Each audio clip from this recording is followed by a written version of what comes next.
தளபதி விஜயுடைய ஜனநாயகன் படத்த எடுத்துக்கிட்டோம் அப்படின்னா, ஆரம்பத்துலேருந்து இந்த படம் வந்து பகன் கேசரியோட ரீமேக் தான் அப்படிங்கிற மாரி சொல்லிட்டே இருந்தாய்ங்க. இத பத்தி பல தடவ நம்ம பேசியிருக்கோம். அதாவது இந்த படம் வந்து பகவன் கேசரி படத்துல அஃபிஷியல் ரீமேக்லாம் கிடையாது. ஆனா பகவன் கேசரியுடைய ஒரு சில சாயல்களும், ஒரு சில சீன்ஸும் இந்த படத்துல இருக்கும் அப்படிங்கிறத நம்ம சொல்லியிருந்தோம். உதாரணத்துக்கு அந்த படத்துல வர மாரி good touch, bad touch scene. அதே மாரி சீன் வந்து பார்த்தீங்கன்னா, இந்த ஜனநாயகன் படத்துல இருக்க போகுது. அண்ட் அதே மாரி பகவன் கேசரி படத்துல பாலையா அண்ட் ஸ்ரீலா இவங்களோட கேரக்டர் எப்படி இருக்குமோ, அதே மாரி கேரக்டர் தான் இங்க தளபதியும் மமிதா பஜ்ஜுவும் இருக்க போறாங்க. ஸோ இந்த மாரி ஒரு சில சிமிலாரிட்டீஸும் ஒரு சில சீன்ஸும் பகவன் கேசரி படத்துலேருந்து இந்த ஜனநாயகன் படத்துல இருக்க போகுது. அவ்வளவுதானே தவிர இந்த படம் பார்த்தோன்னா பகவன் கேசரி படத்தோட ரீமேக்லாம் கிடையாது. ஸோ இப்ப அத பத்தி அடிஷனலா கிடைச்சிக்கிற ஒரு நியூஸ் என்ன அப்படின்னு பார்த்தீங்கன்னா, இந்த ஜனநாயகன் டீம் இருக்காங்க இல்லையா, அவங்க வந்து பார்த்தீங்கன்னா பகவன் கேசரி டீமுக்கு ₹3,00,00,000 குடுத்துருக்காங்களாமா. அதாவது ஃபியூச்சர்ல ஏதோ காப்பிரைட் இஷ்யூ வந்துரக்கூடாது அப்படிங்கிறதுனால இப்ப வந்து பார்த்தீங்கன்னா ₹3,00,00,000 அவங்களுக்கு குடுத்துருக்காங்க. என்னப்பா ரீமேக் ரைட்ஸ் 3,00,00,000 தானா அப்படின்னு கேட்டீங்கன்னா, ரீமேக் ரைட்ஸ்லாம் கிடையாது. இந்த படத்துடைய மெயின் தீமுக்காக மட்டும் தான் ₹3,00,00,000 வந்து குடுத்துருக்காங்க. ஸோ இத பத்தி உங்களோட ஒப்பீனியன் என்ன அப்படிங்கிறத கமெண்ட்ல சொல்லுங்க. அண்ட் இது போக இந்த ஜனநாயகன் படத்துடைய போஸ்ட் ப்ரொடக்ஷன் ஒர்க்லாம் இப்ப போயிட்டு இருந்துச்சு இல்லையா, அதெல்லாம் பார்த்தீங்கன்னா கம்ப்ளீட் பண்ணி முடிச்சுட்டாங்களாமாங்க. ஸோ இப்ப இந்த படம் வந்து பார்த்தீங்கன்னா சென்சார் ஆகறதுக்கே ரெடி ஆயிருச்சு அப்படிங்கிற மாரி சொல்றாங்க. ஸோ இதுக்கிடையில இந்த படத்துடைய சேட்டலைட் ரைட்ஸ் வந்து பார்த்தீங்கன்னா ஆரம்பத்துல சன் டிவி வாங்குற மாரி இருந்தாங்க. அதுக்கப்புறம் ஜீ பார்த்தீங்கன்னா வாங்கிட்டாங்க. அண்ட் அதுக்கப்புறமா இந்த படத்துடைய தமிழ்நாடு தியேட்ரிக்கல் ரைட்ஸ் வந்து பார்த்தீங்கன்னா ரோமியோ பிக்சர்ஸ் ராகுல் அவர் தான் வாங்க போறாரு அப்படிங்கிற மாரி தான் நியூஸ்லாம் வந்தது. ஆனா இப்ப பார்த்தீங்கன்னா ரோமியோ பிக்சர்ஸ் வாங்க போறதே கிடையாது. அதுக்கு பதிலா செவன் ஸ்கிரீன் ஸ்டுடியோஸ் லலித் வாங்குறதுக்கான வாய்ப்பு இருக்கு அப்படிங்கிற மாரி சொல்லப்படுது.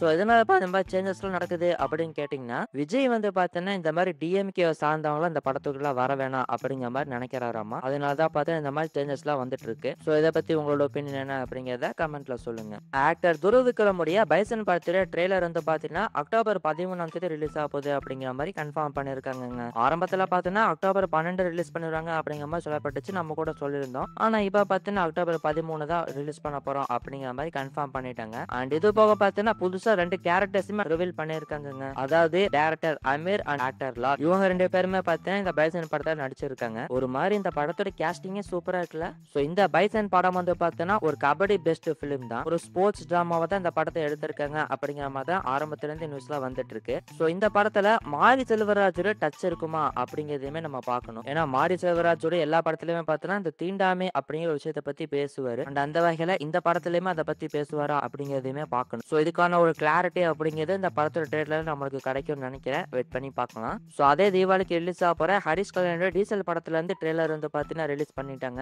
ஸோ ட்ரெய்லர் வந்து பார்த்தீங்கன்னா உண்மையிலேயே நல்லா இருந்துச்சுங்க. ஹரிஷ் கல்யாண இந்த படத்துல வந்து பார்த்தீங்கன்னா ஒரு டிஃபரண்ட் ஷேட்ல பார்க்க போறோம். ஒரு ஆக்ஷன் ஹீரோவா இந்த படத்துல வர போறாரு. ஸோ இந்த படத்துடைய கதை வந்து பார்த்தீங்கன்னா பெட்ரோல் அண்ட் டீசல் மாஃபியா இத பத்தி பேசக்கூடிய ஒரு படமா தான் இந்த டீசல் படம் பார்த்தீங்கன்னா இருக்க போகுது. இந்த மாதிரி பெட்ரோல்லையும் டீசலையும் பார்த்தீங்கன்னா ஒரு மாஃபியா இருந்துட்டு கொள்ளை அடிச்சிட்டு இருக்காங்க. அதே குரூப்ல தான் பார்த்தீங்கன்னா ஹீரோ இருக்காரு. அண்ட் அதுக்கப்புறம் கவர்மெண்ட் போலீஸுக்கும் இந்த ஹீரோ குரூப்புக்கும் நடக்கிற அந்த கிளாஷ் இதுக்குள்ள ஆக்ஷன் லவ் அப்படின்னு சொல்லிட்டு ஒரு ஃபுல் பேக்கெட் படமா தான் இந்த டீசல் படம் பார்த்தீங்கன்னா வரப்போகுது. ஸோ ட்ரெய்லர் வந்து பார்த்தீங்கன்னா ரொம்பவே ப்ராமிசிங்கா இருந்துச்சு அப்படின்னு சொல்லலாம். ஸோ படமா இந்த படம் எப்படி இருக்க போகுது அப்படிங்கிறத வெயிட் பண்ணி பார்க்கலாம். இந்த ட்ரெய்லர் நீங்க பார்த்துட்டீங்களா? அப்படி பார்த்துட்டீங்கன்னா உங்களோட ஒப்பீனியன் என்ன அப்படிங்கிறத கமெண்ட்ல சொல்லுங்க.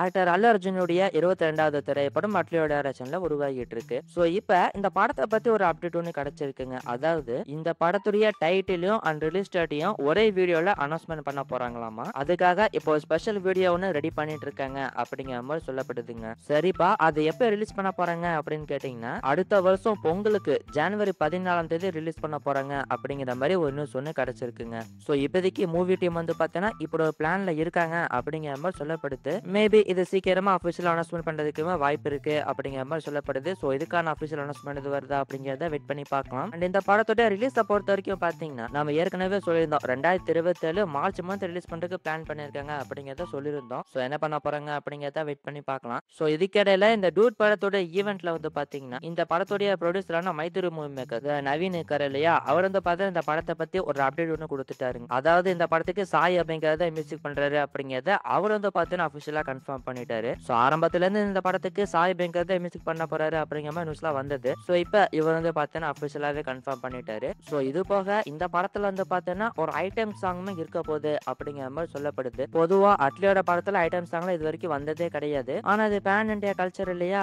கண்டிப்பா எல்லா படத்துலயுமே ஐட்டம் சாங் இருக்கணும் இல்லையா. ஸோ அதனால அட்லியை வந்து காம்ப்ரமைஸ் பண்ணி இந்த படத்துல ஐட்டம் சாங் வச்சிருக்காங்க போல. ஸோ இது போக இந்த படத்தை பத்தி ரீசெண்டா டேரக்டர் அட்லி என்ன சொல்லியிருக்காரு அப்படின்னு பார்த்தீங்கன்னா இந்த படத்தோட ஷூட்டிங் ஸ்டார்ட் ஆகி நல்லாவே போயிட்டு இருக்கு. அண்ட் இந்த படத்துடைய ஸ்டோரி வந்து பார்த்தீங்கன்னா ரொம்பவே டிஃப்ரெண்டா இருக்க போகுது அப்படி அப்படிங்கிற மாதிரி சொல்லியிருக்காருங்க. இது வரைக்கும் இந்தியன் சினிமால வராத ஒரு ஸ்டோரியா இந்த படத்தோட ஸ்டோரி இருக்கும் அப்படிங்கிற மாதிரி சொல்லியிருக்காரு. அண்ட் ஆல்சோ படத்தோட குவாலிட்டியுமே சூப்பரா இருக்கும் அப்படிங்கிற மாதிரி சொல்லியிருக்காருங்க. ஸோ இந்த மாதிரி அட்லி வந்து பார்த்தீங்கன்னா டிஃப்ரெண்டா யோசிச்சு எடுத்திருக்காரு. இதுலயாச்சும் காப்பி அடிக்காம இருந்தா நல்லா இருக்கும். ஸோ எப்படி பண்ணியிருக்காரு அப்படிங்கிறத வெயிட் பண்ணி பார்ப்போம். டைரக்டர் வெங்கட் பிரபு பார்த்தீங்கன்னா நேற்றுக்கு திடீர்னு ஒரு வீடியோ ஒன்று ரிலீஸ் பண்ணியிருந்தாருங்க. அதாவது இந்த மாதிரி என்னோட அடுத்த ப்ராஜெக்ட் வந்து எஸ்கே கூட தான் பண்ண போறேன். இப்போ அந்த படத்துடைய ப்ரே ப்ரொடக்ஷன் ஒர்க் வந்து போயிட்டு இருக்கு. அண்ட் சீக்கிரமா ஷூட்டிங் வந்து ஸ்டார்ட் பண்ண போறோம் அப்படிங்கிற மாதிரி சொல்லியிருக்காரு. இந்த வருஷம் டிசம்பர் ஆர் ஜான்வரிக்குள்ள அந்த படத்தோட ஷூட்டிங் வந்து ஸ்டார்ட் பண்ணிடுவோம் அப்படிங்கிற மாதிரி சொல்லியிருக்காருங்க. ஸோ போன தடவை போட்ட வீடியோல தான் இந்த அப்டேட்டை நம்ம சொல்லியிருந்தோம். இப்போ எஸ்கே வந்து பார்த்தீங்கன்னா சிபி சக்கரவர்த்தியோட ப்ராஜெக்ட் இந்த மாசம் எண்டில் ஸ்டார்ட் பண்ண போறாரு. அதுக்கப்புறம் நவம்பர் ஆர் டிசம்பர்ல இந்த Venkat Prabhu project SK start பண்ண போறாரு அப்படிங்கிறத சொல்லியிருந்தோம். அண்ட் எஸ்கே வந்து பார்த்தீங்கன்னா சிபி சக்கரவர்த்தியோட ப்ராஜெக்ட்லயும் வெங்கட் பிரபு ப்ராஜெக்ட்லயும் பேரலா ஒர்க் பண்ணுவாரு அப்படிங்கிறத சொல்லியிருந்தோம். ஸோ இப்போ அந்த அப்டேட்டை வெங்கட் பிரபு பார்த்தீங்கன்னா அஃபிஷியலாக கன்ஃபார்ம் பண்ணிட்டாரு. டிசம்பர் ஆர் ஜனவரிக்குள்ள படத்தோட ஷூட்டிங்கை ஸ்டார்ட் பண்ணிடுவோம் அப்படிங்கிற மாதிரி சொல்லியிருக்காருங்க.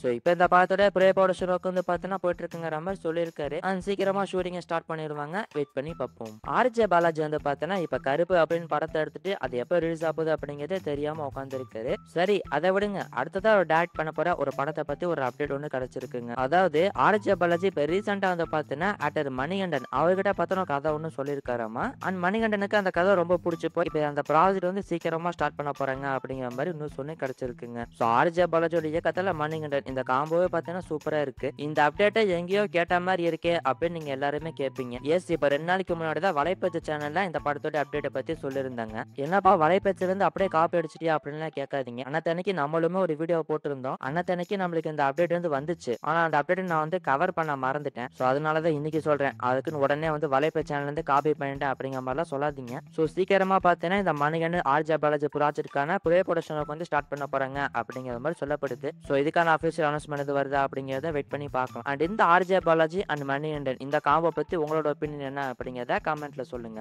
ஆக்டர் சூர்யாவுடைய அஞ்சான் படம் வந்து ரீஎடிட் வெர்ஷன்ல வரப்போகுது. அது வந்து ரீரிலீஸ் பண்ண போறாங்க அப்படிங்கிறதெல்லாம் ஏற்கனவே வந்த நியூஸ் தான். இந்த படத்துடைய டைரக்டர் லிங்குசாமி வந்து பாத்தீங்கன்னா ஏகப்பட்ட தடவை சொல்லிட்டாருங்க. இந்த படம் வந்து இப்போ ரீஎடிட் வெர்ஷன்ல ரெடி ஆயிட்டு இருக்கு, சீக்கிரமா ரீரிலீஸ் பண்ண போறோம் அப்படிங்கிற மாதிரி ஏகப்பட்ட தடவை சொல்லிட்டாரு. ஆனா எப்ப ரிலீஸ் ஆக போகுது அப்படிங்கறத அவர் சொல்லல. இப்போ வந்து பாத்தீங்கன்னா அஃபிஷியலா கன்ஃபார்ம் பண்ணிட்டாங்க. இந்த மாதிரி அஞ்சான் படம் வந்து ரீஎடிட் வெர்ஷன்ல ரிலீஸ் ஆக போகுது. அதுவுமே பாத்தீங்கன்னா சீக்கிரமா ரிலீஸ் ஆக போகுது அப்படிங்கிற மாதிரி தான் சொல்லியிருக்காங்க. எப்ப ரிலீஸ் ஆக போகுது அப்படிங்கறத சொல்லல. ஸோ சீக்கிரமா அந்த படத்தோட ரீஎடிட் வெர்ஷனை ரிலீஸ் பண்ணிடுவாங்கன்னு நினைக்கிறேன். ஸோ எப்ப ரிலீஸ் பண்ண போறாங்க அப்படிங்கறத வெயிட் பண்ணி பார்க்கலாம். ஸோ இந்த படத்தை பத்தி உங்களோட ஒப்பீனியன் என்ன அப்படிங்கறத கமெண்ட்ல சொல்லுங்க.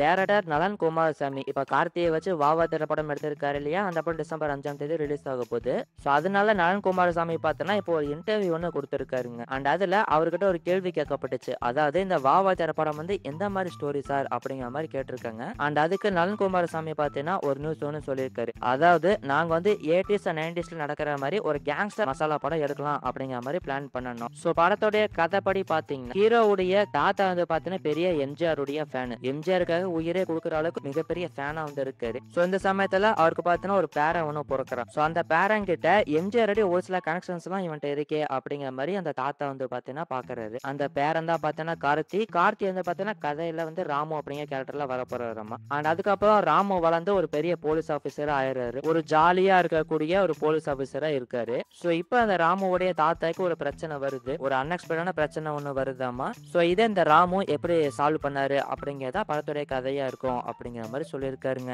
ஸோ இவர் சொல்றதை வச்சு பார்க்க ஒரு இன்ட்ரெஸ்டிங்கான ஸ்டோரியை தான் படமா எடுத்திருக்காங்கன்னு நினைக்கிறேன். ஸோ இதை பத்தி உங்களோட ஒப்பீனியன் என்ன அப்படிங்கிறத கமெண்ட்ல சொல்லுங்க. ஸோ இது போக இந்த படத்துல இருந்து ஒரு அப்டேட் ஒன்று பார்த்தீங்கன்னா இந்த வருஷம் தீபாவளிக்கு வரதுக்கான வாய்ப்பு இருக்கு அப்படிங்கிற மாதிரி சொல்லப்படுது. ஸோ மேபி ஏதாவது ஒரு சாங்ஸ் ரிலீஸ் பண்றதுக்கான வாய்ப்பு இருக்கு அப்படிங்கிற மாதிரி சொல்லப்படுதுங்க. ஸோ இதுக்கான அஃபிஷியல் அனௌன்ஸ்மெண்ட் எது வருதா அப்படிங்கிறத வெயிட் பண்ணி பார்ப்போம்.